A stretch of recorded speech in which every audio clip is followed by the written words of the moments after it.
हो गया sir, exception एक तो रन टाइम और एक तो सर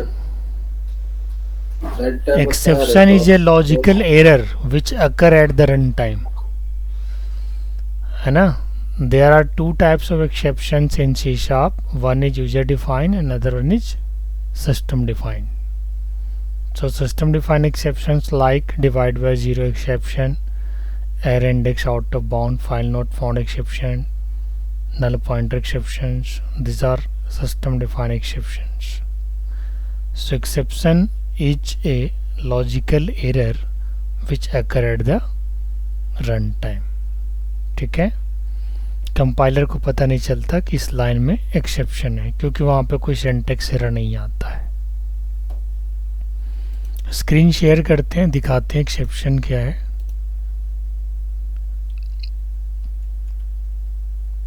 दिख रहा होगा. Exception is logical error which occurs at the runtime. Types of error in programming language, there are two types of error: syntax error or logical error. So syntax error, any is spelling mistakes in programming languages we'll call syntax error, and logical error an error which generate at the runtime. ये हम सभी जानते हैं कि जो logical error होता है वो रन टाइम पे जनरेट होता है, जबकि सिंटैक्स एरर जो होता है वो कोई भी स्पेलिंग मिस्टेक हो सकता है. क्लियर है. Syntax error arises during compilations where as logical error arises at the run time or execution time. Note में लिखा हमने unhandled exception is a cause of program termination, so must handle the exceptions to continue program. इसका मतलब ये है कि कोई भी एक्सेप्शन अगर लॉजिकल एरर आता है और उसे अगर आप अनहैंडल छोड़ देते हो, हैंडल नहीं करते, कैच ब्लॉक नहीं प्रोवाइड करते, तो वैसे केस में क्या हो जाएगा, प्रोग्राम टर्मिनेट कर जाएगा, रुक जाएगा, बंद हो जाएगा. इसके बाद का लाइन क्या कहता है, to handle exception in C sharp there are multiple blocks. कुछ ब्लॉक्स है जिनके बारे में हम लोग को जानकारी लेना है, जैसे कि try, catch, throw and finally. 4 blocks हैं. ट्राई का यहाँ पे क्या काम है, it is used to check exception inside block. किसी भी ब्लॉक में अगर एक्सेप्शन है तो ट्राई ब्लॉक आपको क्या करेगा, वो चेक कर लेगा. कैच ब्लॉक क्या करता है, it is used to provide appropriate exception handler for try block. Catch क्या करता है कि ट्राई के अंदर से अगर कोई एक्सेप्शन आता है तो वो अप्रोप्रिएट एक्सेप्शन हैंडल्स को प्रोवाइड कराने का काम कैच करता है. यानी कैच एक तरह से माना जाए कि हैंडलर प्रोवाइड कराता है. थ्रो क्या है, it is used to throw an exceptions which must be handled by catch block. ठीक है. It is used to throw an exception which must be handled by catch block. इसका मतलब ये है कि अगर कोई एक्सेप्शन आया और अगर आप अपने कोड में, अपने प्रोग्राम के अंदर एट द सेम टाइम आप हैंडल ना करके किसी दूसरे टाइम में हैंडल करना चाहते हो, किसी दूसरे क्लास के द्वारा हैंडल करवाना चाहते हो, तो ऐसे केस में थ्रो कीवर्ड को यूज़ किया जाएगा. इसके बाद नेक्स्ट जो है दैट इज़ फाइनली. फाइनली क्या कर रहा है कि message of finally that gets executed anyway with exception generated और नॉट. इसका मतलब ये है कि फाइनली ब्लॉक का जो मैसेज है वो हर हाल में एग्जीक्यूट करेगा, उसको एक्सेप्शन से कोई लेना देना नहीं है.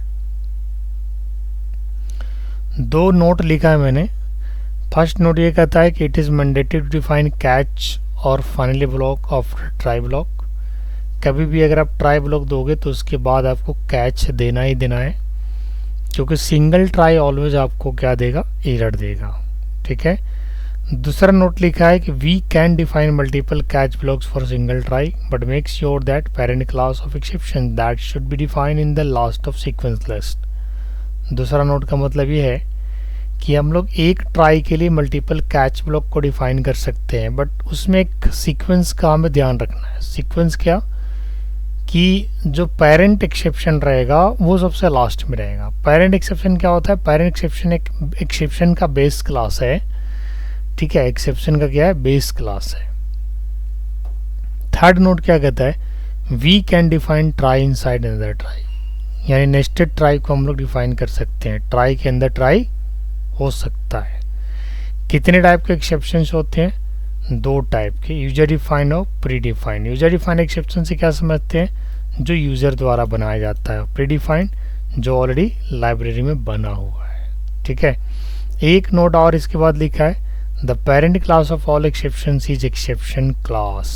कोई भी पूछेगा कि what is the parent, what is the base class of all exceptions, so you have to speak that exception is a parent of all exception, right? exception एक क्लास है और एक प्रीडिफाइंड क्लास है जो बेस क्लास की तरह act करता है, राइट? अब इसके बाद मैंने लिखा है commonly used child classes are divide by zero exception, index, out of range exception, format exception, file not found exception. ये जो एक्सेप्शंस हैं सारे सिस्टम डिफाइंड एक्सेप्शंस हैं और ये सारे एक्सेप्शंस के अलग अलग काम है। डिवाइड बाय जीरो एक्सेप्शंस क्या करता है, किसी भी नंबर को अगर आप जीरो से डिवाइड करते हो तो उसे चेक करता है। इंडेक्स आउट ऑफ रेंज क्या कहता है कि अगर मान के चलो कि एरे की साइज आपका 5 है और लूप चला दिया मोर देन 5, तो ऐसे केस में एर इंडेक्स ऑपरेटर एर इंडेक्स जो एक्सेप्शन है वो हैंडल कर लेगा। फॉर्मेट एक्सेप्शन ये कहता है कि अगर मान के चलो कोई वेरिएबल बनाया है अपने इंटीजर और उसमें आप स्टोर करने की कोशिश कर रहे हो स्ट्रिंग वैल्यू, ऐसे केस में फॉर्मेट एक्सेप्शन आ जाएगा जिसको हैंडल करने के लिए फॉर्मेट एक्सेप्शन हैंडलर चाहिए होगा। लास्ट एक्सेप्शन का जो टाइप है that is the file not found exception. इसका मतलब ये है कि किसी फाइल के अंदर आप रीड राइट करने की कोशिश करते हैं बट वो फाइल उस लोकेशन पे एग्जिस्ट ही नहीं है। क्लियर? तो ये सब चीज़ों का ध्यान रखिएगा। तो चलिए आपको दिखाता हूँ divide by zero exception, but उससे पहले मैं आप लोग से डाउट पूछना चाहूँगा कि क्या एक्सेप्शंस को लेके कोई अभी डाउट है आपके मन में? अगर है तो आप क्लियर कर लीजिए। नहीं सर, कोई डाउट नहीं है, सब क्लियर है। तो चलिए फिर सिस्टम डिफाइंड एक्सेप्शंस को एक्सप्लेन करते हैं और बताते हैं कि डिवाइड बाय जीरो एक्सेप्शंस को कैसे अपने प्रोग्राम के अंदर यूज़ किया जाता है और एक्सेप्शन आने के बाद उसे किस तरीके से हैंडल किया जाता है। ये सारी चीज़ें आपको स्टेप बाय स्टेप बताता हूँ। तो first example that is divide by zero exceptions, and this divide by zero exceptions occur usually when we divide a number by zero, when we divide any number by zero, ठीक है? तो उस case में क्या होता है, divide by zero exceptions active हो जाता है। ठीक है, मैं एक न्यू प्रोजेक्ट ले रहा हूँ और ये आपको एक अच्छा सा एनवायरनमेंट बना के दे देगा जिसके अंदर आप कोडिंग कर सकते हैं। बिल्कुल फ्रेश कोडिंग के लिए मैंने न्यू प्रोजेक्ट ऐड कर लिया है और यहाँ से अननेसेसरी नेम स्पेसेस को डिलीट कर देता हूँ। जैसा कि हम सभी जानते हैं कि नेम स्पेस जो होता है ग्रुप ऑफ क्लासेज होता है, ग्रुप ऑफ सब नेम स्पेसेस होता है जिसे हम अपने प्रोग्राम के अंदर यूज़ करते हैं ताकि उसकी फंक्शंस एंड प्रॉपर्टीज़ को हम लोग आसानी से यूज़ कर सकें। अब मैं यहाँ पे चलता हूँ और आपको बताता हूँ कि किस तरीके से डिवाइड बाय जीरो एक्सेप्शंस को हम लोग हैंडल कर पाते हैं। तो सबसे पहले मैंने एक वेरिएबल लिया दैट इज़ ए, उसकी वैल्यू हमने 10 फिक्स कर दिया है। एक और वेरिएबल लिया B that is value 0 fix कर दिया है। इसके बाद एक और वेरिएबल लिया सी जिसके अंदर हमने डाल दिया ए डिवाइड बाई बी। और अब हम यहाँ पे सी की वैल्यू को प्रिंट करना चाहते हैं। आप लोग के हिसाब से क्या सी का वैल्यू प्रिंट होगा या एक्सेप्शन आएगा? बताइए। एक्सेप्शन आएगा सर। एक्सेप्शन आएगा तो होगा क्या, प्रोग्राम यहीं से टर्मिनेट हो जाएगा, यहाँ आगे बढ़ेगा ही नहीं। देखो कैसे प्रोग्राम टर्मिनेट होता है फॉर द लाइन नंबर 13 से ही। आज आपको लाइव दिखेगा प्रोग्राम टर्मिनेट होता हुआ, बिल्कुल टर्मिनेट हो गया। और ये पीला कलर ये बता रहा है कि एक्सेप्शंस अनहैंडल्ड है। किस टाइप का एक्सेप्शंस है? You are attempting to divide a number by zero. तो ऐसे केस में आपको क्या करना पड़ेगा, ट्राई एंड कैच लगाना पड़ेगा। तो ट्राई कहाँ लगाओगे? जहाँ पे आपको सस्पेंस है। अदरवाइज पूरे मेथड के अंदर ट्राई लगा दो अगर आपको कहीं कोड का पता नहीं चल रहा कि कहाँ पे एरर आ रहा है। तो अब इसके बाद यहाँ पे कैच लगाओ क्योंकि ट्राई के बाद आपको कैच लगाना जरूरत होता है। और मैंने डिवाइड बाय जीरो एक्सेप्शंस को पेरेंट क्लास को यहाँ पे कॉल कर लिया है। This is not super parent but this is parent, right? Super parent क्या है? एक्सेप्शन क्लास है जो सबका फादर है, जब सबका पेरेंट है, राइट? अब मैंने किसी भी नंबर को यहाँ पे जीरो से डिवाइड किया है और डिवाइड करने के बाद मैंने क्या हैंडलर भी लगा दिया। अब इसके साथ मैं कुछ दिखाना चाहूँगा तो मैं यहाँ पे दिखा पाऊँगा। जैसे इसकी मैसेज को प्रिंट कराना चाहता हूँ, let's print this message. Yes, print करा दिया हूँ मैं। अब मैं आपको दिखाता हूँ कि क्या ये अभी भी प्रोग्राम टर्मिनेट हो रहा है या फिर सही से आउटपुट आ रहा है। तो आप देख सकते हैं attempted to divide by zero, बिल्कुल मैसेज आ रहा है, यानी आपका यहाँ पे एरर हुआ। एरर होने के बाद ये लाइन नहीं चला। ये लाइन क्यों नहीं चला? क्योंकि उसके पहले अगर लाइन में एरर आएगा तो उस लाइन को स्किप कर दिया जाएगा, वो चलेगा ही नहीं। अगर आप इस लाइन को ऊपर में लिख दो तो फिर वो बात अलग है, लेकिन फ़िलहाल अभी तो क्या सीक्वेंस में हमने लिखा है। और ऐसे केस में क्या होगा कि किसी भी नंबर को आप 0 से डिवाइड कर रहे हैं तो ये एक्सेप्शंस का मैसेज शो कर देगा डी डॉट मैसेज। मैसेज क्या है यहाँ पे, एक प्रॉपर्टी है, pre defined system defined property है जो बेसिकली काम किया करता है, जो प्रॉपर्टी का काम होता है जनरली, यानी एक्सेप्शन से रिलेटेड जो मैसेज वगैरह प्रिंट करना चाहते हैं वो सारा काम उसका देखता है। अब अगर आप चलाओगे तो क्या आएगा, अटेम्प्टेड डिवाइड है 0, यानी कोई एक ऐसा एक्सेप्शन जो आपको प्रोग्राम के अंदर अकर हो रहा है। ठीक है, तो इस तरीके से डिवाइड बाय 0 एक्सेप्शंस को हमने हैंडल करके दिखाया है। अगर आपको इसमें कोई डाउट है तो आप पूछ सकते हैं।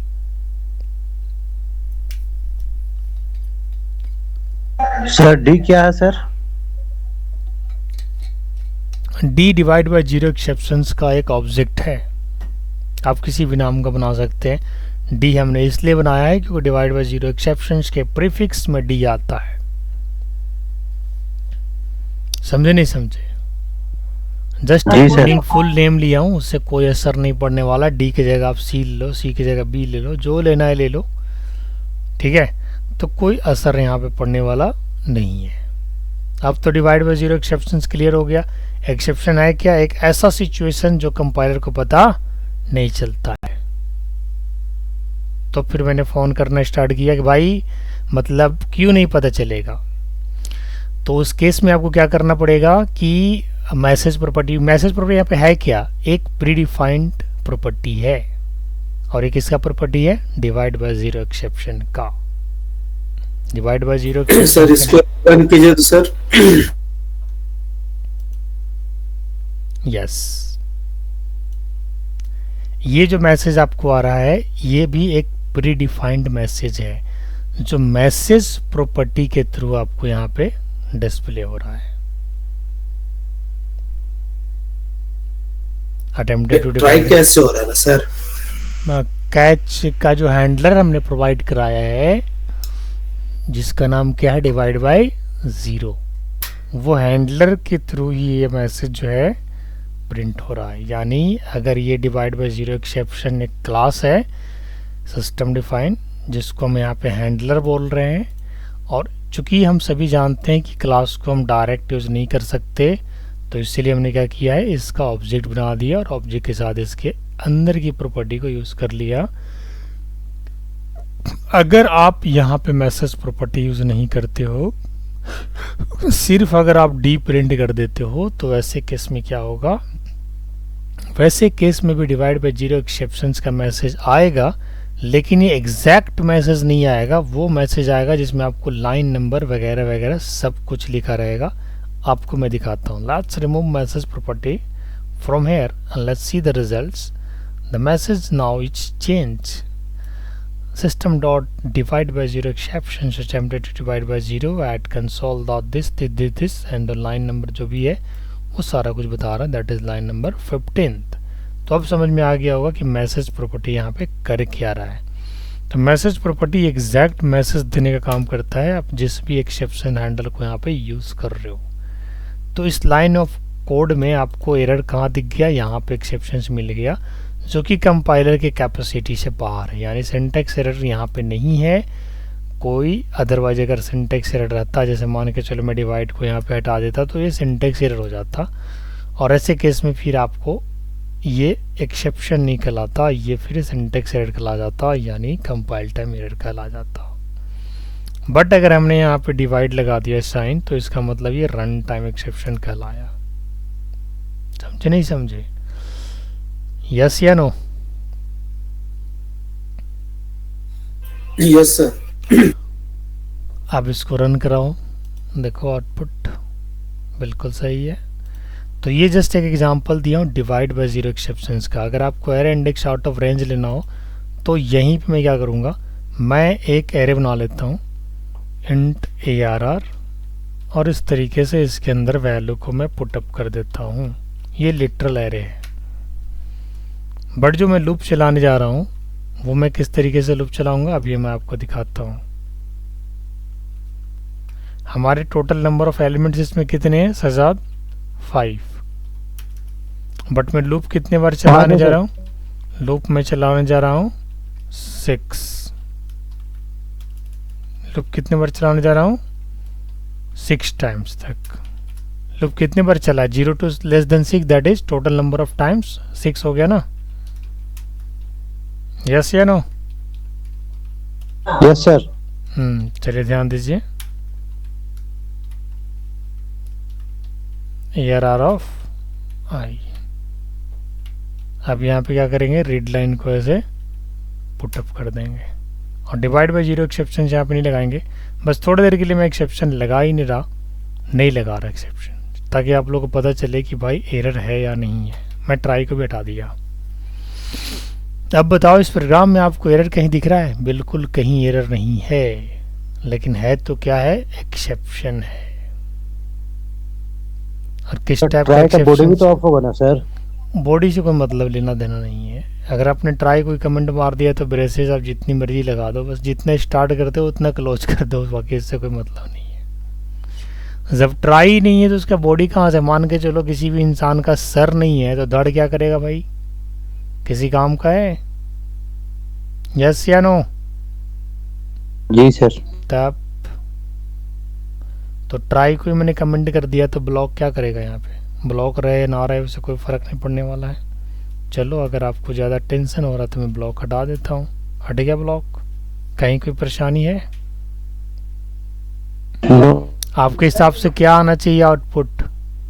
क्या आउटपुट आएगा या एक्सेप्शन आएगा? और अगर एक्सेप्शन आएगा आएगा सर तो किस टाइप का एक्सेप्शन आएगा? Range of index sir. Index out of range, यानी loop running more than the array index size. Let's see the output. I have not mentioned any handler here. So now the program gets terminated. Exception unhandled. System.index out of range exceptions. Index was outside the bounds of the array. यानी आपने loop को ज़्यादा बार चला दिया है, इसलिए इस type का एरर आ रहा है। अब ऐसे एरर को भी हैंडल करने के लिए हम लोग क्या करेंगे? फिर दोस्त ट्राई लगाएंगे और ट्राई के बाद यहाँ पे ब्लॉक बंद करके कैच लगा देंगे और यहाँ पे क्या लिखेंगे? Error index out of bound, index out of range exception. ठीक है, ऑब्जेक्ट एक बना लिया और कंसोल डॉट राइट लाइन की मदद से यहाँ पे इसकी वैल्यूज को या मैसेज को प्रिंट करा दिया। अब ये सॉलिड आपको ना क्या करेगा? वैल्यू प्रिंट करेगा और उसके बाद लास्ट जहाँ पे लूप एक्स्ट्रा चल रहा है ना, वहाँ पे मैसेज देगा बड़े प्यार से, लाइक दैट। यस या नो? Yes sir. तो ये क्या हो गया? किस टाइप का एक्सेप्शन हो? आप समझ में आ रहा है एक्सेप्शन क्या है? समझ में आ रहा है थोड़ा थोड़ा? Yes sir. सर ये प्रोजेक्ट में किस तरह से यूज होता होगा सर? बिल्कुल, जैसे मान के चलो आप डेटाबेस की कनेक्टिविटी करते हो, आँख बंद के कनेक्टिविटी करते हो, आप लोग को 110% वहाँ पे एक्सेप्शन यूज़ करना चाहिए। बोलो क्यों करना चाहिए? अब किसी ने मान के चलो कि मोबाइल नंबर वाले फील्ड में अगर किसी ने अपना नाम डाल दिया और आप वैलिडेशन नहीं लगाए हो तो वो सीधा डेटा आपके डेटाबेस में चला जाएगा, जो कि अनवांटेड अनफील्ड में चला जाएगा। अनवांटेड फील्ड में, जो कि कभी आप ऐसा सोच भी नहीं सकते हो कि भाई ऐसे अनवांटेड फील्ड में क्यों चला गया। तो अगर एक्सेप्शन हैंडलर रहेगा तो वो रोकेगा कि भाई हमको यहाँ पे टेक्स्ट चाहिए, नेम चाहिए, नंबर नहीं चाहिए। समझे कि नहीं समझे? तो वैसे केस में एक्सेप्शन हैंडलिंग को यूज कर सकते हैं। डेटाबेस कनेक्टिविटी जहाँ भी करते हो ना, चाहे आप डेटा को इंसर्ट करा रहे होते हो, डिलीट करा रहे हो, अपडेट करा रहे हो, कुछ भी करा रहे हो, तो वहाँ पे आप ट्राई कैच जरूर यूज़ करो। क्योंकि अगर आप ट्राई कैच यूज करते हो तो आपको एग्जैक्ट आंसर, एग्जैक्ट एरर का भी पता चलता है। सर कैच के अंदर तो मैसेज सर जो प्री डिफाइंड वो चेंज हो जा रहा है, तो आदमी कैसे पता करेगा सर कि कब क्या लिखना है सर? अगर आपको ये बताओ कि अगर आप अवेयर नहीं है, आपको पता ही नहीं किस टाइप का एक्सेप्शन है, तो फिर वैसे केस में पेरेंट क्लास का एक्सेप्शन कॉल कर लो।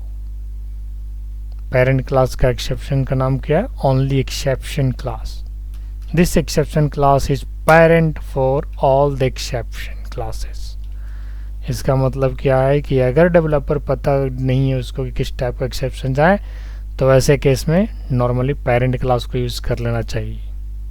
अब ये भी वही आउटपुट देगा जो चाइल्ड क्लास दे रहा था, अंतर बस इतना है कि आपने छोटी सी चीज़ के लिए सीधा पेरेंट क्लास को कॉल कर लिया, जो कि ठीक नहीं है, गुड प्रोग्रामर का लक्षण नहीं है। जब हमें अप्रोप्रिएट हैंडलर मिल ही रहा था तो हमें पेरेंट क्लास को कॉल ही नहीं करना था। अप्रोप्रिएट मिलना चाहिए ना, अप्रोप्रिएट अगर नहीं है तब तो फिर पेरेंट क्लास को लगाना ही पड़ेगा। जहाँ पर नहीं मिला वहाँ पर तो यूज कर लेगा ना सर, जब हाँ। याद ही नहीं पता ना तो इसे बिल्कुल। यानी सर कोई भी काम आदमी करता है ट्राई कैच के अंदर करे तो ठीक रहता है ना सर, कि पहले से बिल्कुल। आप रजिस्ट्रेशन फॉर्म का फिलअप कर रहे हो, गलती से अगर एक टेक्स्ट फील्ड आपका फिलअप नहीं हुआ तो कम से कम एक्सेप्शन हैंडलर रहेगा तो वहाँ पर बताएगा तो आपको मैसेज में कि kindly fill all the fields properly. But अगर आपने एक्सेप्शन हैंडलर नहीं लगा रखा है, बटन क्लिक कर दिया, सीधे डायरेक्ट वो वैल्यू ऐसे ही चला जाएगा, एक फील्ड खाली रहेगा या फिर कुछ और भी उसमें चला जाएगा।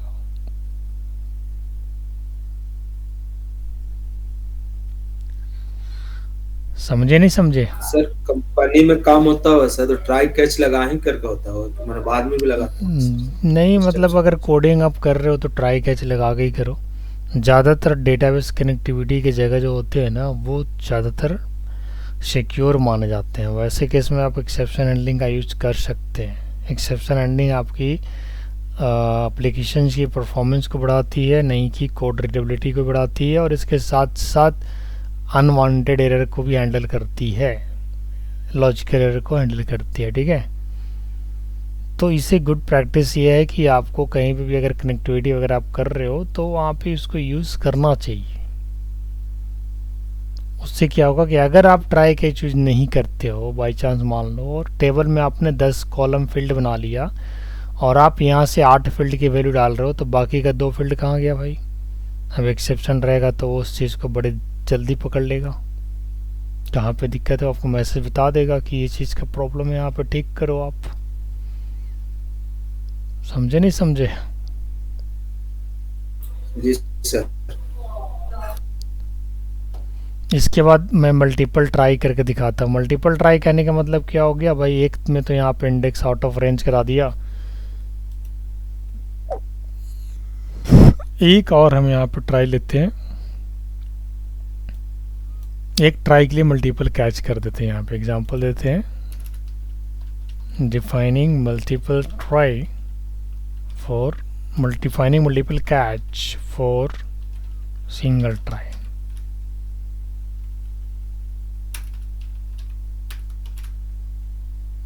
यहाँ पे ना यस ट्राई सिंगल ही रहेगा, कैच एक से ज़्यादा रहेंगे। मैंने एक नोट्स दिखाया था आपको, ये नोट्स में मैंने क्या बताया था कि देयर शुड बी वन, बताया था यहाँ पे, पढ़ रहे हैं एक बार। We can define multiple catch blocks for single try, ये वाला लाइन्स पढ़ रहा हूँ। We can define multiple catch block for single try but make sure that parent class of exception that should be defined in the last of sequence list. इसका मतलब ये है कि अगर आपका एक्सेप्शन क्लास है तो सबसे लास्ट में रहेगा, तभी आप मल्टीपल कैच ब्लॉक को यूज कर सकते हैं, अदरवाइज यूज नहीं कर सकते हैं। समझे कि नहीं समझे? देखिए अभी मैं मल्टीपल कैच ब्लॉक यूज़ कर रहा हूँ, लेकिन जैसे इस एक्सेप्शन क्लास को जस्ट ट्राई के बाद लिख रख दोगे तो बाकी का चाइल्ड क्लास को लिखने की ज़रूरत नहीं है, वहाँ पे एरर आ जाएगा। आ गया? सिर्फ कोड को पलटने से एरर आ गया। क्यों आया? देखो एरर में क्या लिखा होगा कि this exception is already capable to handle all type of exception so no need to define सब टाइप्स। बट अगर हमारे पास अप्रोप्रिएट हैंडलर है तो why should I call parent class? Yes या नो? जब हमारे पास अप्रोप्रिएट क्लास है, ज़रूरी की क्लास है, सेम क्लास अगर मिल जा रहा है, देन हमें पेरेंट क्लास को कॉल करने की नीड ही क्या है? तो इसीलिए थ्योरी में लिखा गया है कि we can define multiple catch block but make sure that parent catch will be the define in the last of the catch list. Now this is okay because this time I have defined exception handler, that is the parent class, and it is in the last of the sequence list, so there is no any issue now. But वही अगर exception class को मैं यहाँ से उठा करके यहाँ रख देता तो फिर डेफिनेशन चेंज हो जाता। क्या हो जाता चेंज कि भाई ऑलरेडी पेरेंट क्लास का एक्सेप्शन जो है वो सारी चीज़ें हैंडल कर रखा है, हम लोग की क्या ज़रूरत है। यस या नो, इस चीज़ को समझिए क्या Yes, कह रहा हूँ sir. मैं।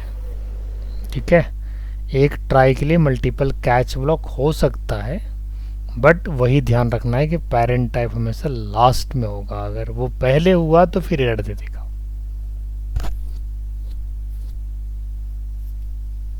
पेरेंट आप बना ही नहीं सर, तो तीनों सिर्फ चाइल्ड ही रहे तो।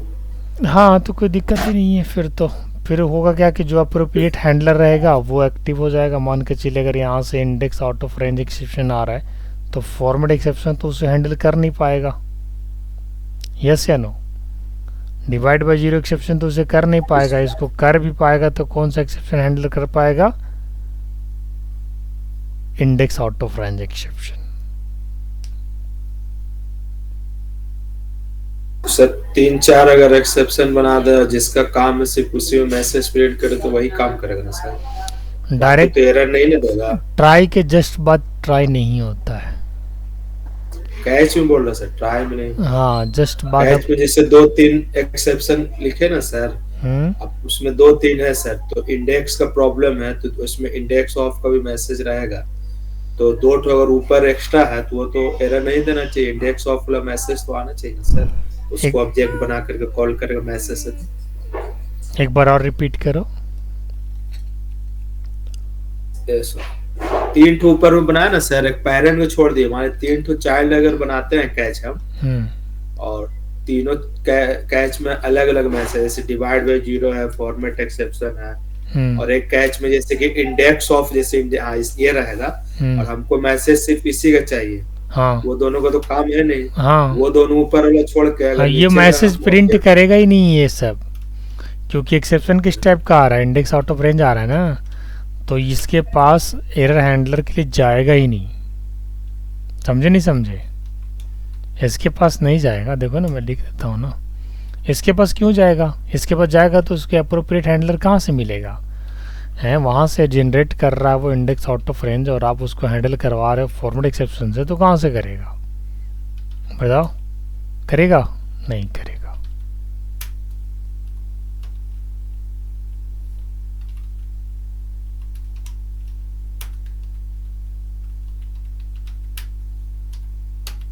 करेगा नहीं करेगा?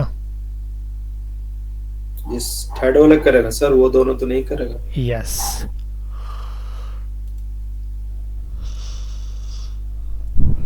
यस, थर्ड वाला किया। अगर थर्ड एरर तो नहीं आएगा सर, इसीलिए हम पूछ रहे थे कि ऐसे 2 अगर लिख दिए एरर तो नहीं देगा। नहीं, एरर क्यों आएगा? तो अभी मैंने आपको क्या दिखाया? एक ट्राई के लिए मल्टीपल कैच ब्लॉक। अब नेस्टेड ट्राई भी हो सकता है, ट्राई के अंदर ट्राई, जैसे यहाँ पे ट्राई दिया, ठीक है, और इसके अंदर एक और ट्राई आपने बना लिया, और यहाँ भी कैच आपने बना लिया, इसके अंदर आपने डिवाइड बाय जीरो दे दिया।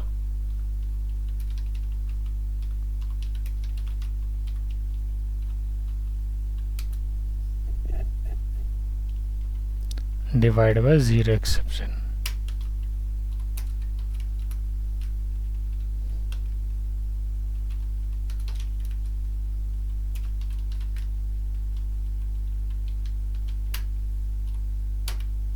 ये हो गया ट्राई के अंदर ट्राई। समझे नहीं समझे? ट्राई के अंदर ट्राई,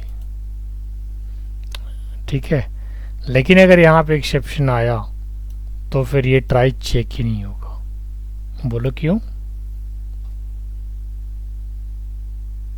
एक बार चल गया ना सर, दोबारा फिर नहीं चलेगा। हाँ, क्योंकि अगर यहाँ पीरियड आ गया तो फिर नहीं चल पाएगा। इसलिए आप उठा करके इसको, अगर आप चाहते हो कि दोनों ट्राई चले तो इसको उठा करके यहाँ पे रख दो। सॉरी, यहाँ पे रख दो उठा के।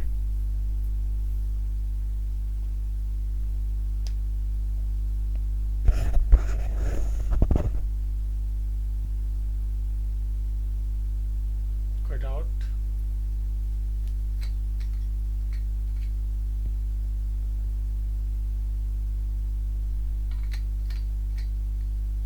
समझ में आ रहा है नया टॉपिक आज रोशन सजाद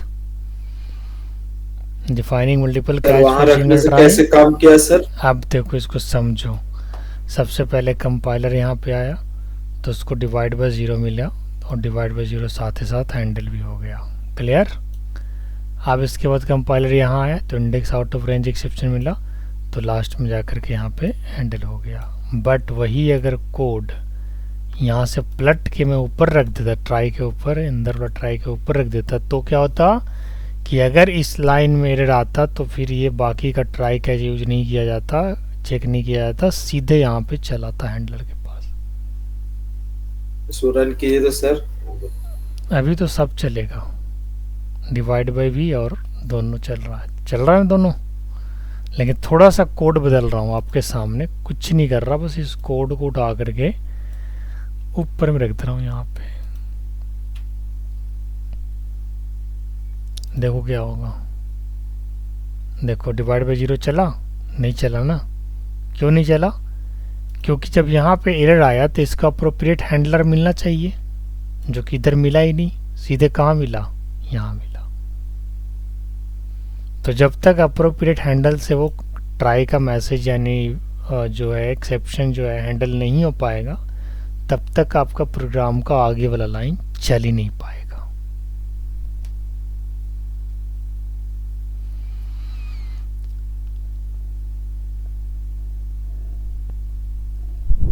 समझे नहीं समझे? जी सर। तो अगर आपको दोनों ट्राई को चलाना है तो इस लाइन को इस ट्राई के कैच के जस्ट नीचे रख दो।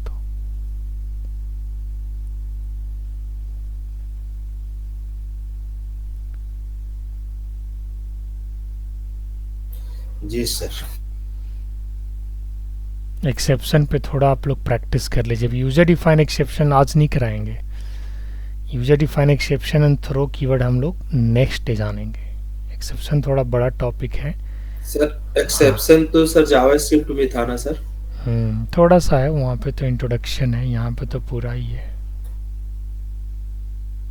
तो ठीक है, अभी फिलहाल यही को कल प्रैक्टिस करेंगे सर। हाँ, चारों divide by zero exception, error index out of range exception, file not found exception, formed exception. File not found exception तो अभी आप लोग कर नहीं पाओगे क्योंकि उसके लिए फाइल हैंडलिंग पढ़ना पड़ेगा, और नहीं तो सिर्फ किसी एक फाइल का पाथ दे देना जो फाइल होगा ही नहीं, तो फिर ऐसे केस में एक्सेप्शन आ जाएगा।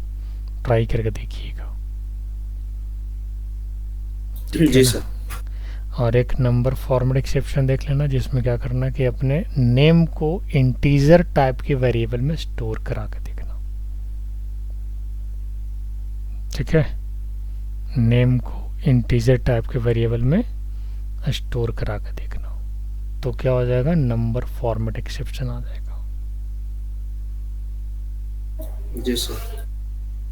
ठीक, ये मैं पीडीएफ आपको शेयर करता हूँ, पीडीएफ में देख लेता हूँ, सारी चीज़ें हैं जो बताया अभी। ये डिवाइड बाय ज़ीरो हो गया, इसमें पहले डिवाइड बाय ज़ीरो तक ही है, तो मैं यहाँ से इसको कॉपी कर देता हूँ, जो क्या है नेस्टेड ट्राई और मल्टीपल कैच दोनों एक साथ है।